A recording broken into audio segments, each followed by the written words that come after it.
students, yesterday we discussed about the classification of resources.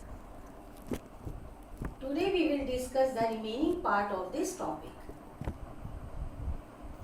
Remaining part is resources based on the status of development. First is potential resources. Resources which are found in a region but have not been utilized is called potential resources. For example, the western parts of India, particularly Rajasthan and Gujarat, have enormous potential for development of wind and solar energy, but so far these have not been developed yet. Second is developed resources. Resources which are surveyed and their quality and quantity have been determined for utilization is known as developed resources. The development of resources depend on technology and level of their feasibility. Next is stock. Materials in the environment which have the potential to satisfy human needs, but human beings do not have the appropriate technology to access these are included among stock. For example, water is a compound of two inflammable gases, hydrogen and oxygen, which can be used as a rich source of energy, but we don't have the required knowledge to use them for this purpose. Fourth is reserves. Reserves are the subset of the stock which can be put into use with the help of existing technical knowledge, but their use has not been started. These can be used for the meeting future requirements. For example, the water in the dams, forests, etc. is a reserve which can be used in the future.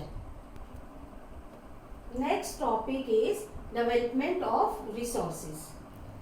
So when we see development of resources, we simply mean planning of resources because human greed is the reason behind.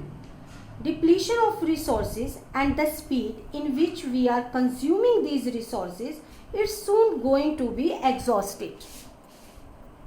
After that, we also have accumulation of resources in few hands. Only the rich and few people have access to certain resources. For example, in India, how the Reliance industry control the electricity as well as the oil part of the natural resource.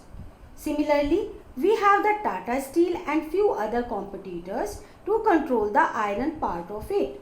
So the few people control the large sum of resources which in turn divided the society into two segments, that is rich and poor.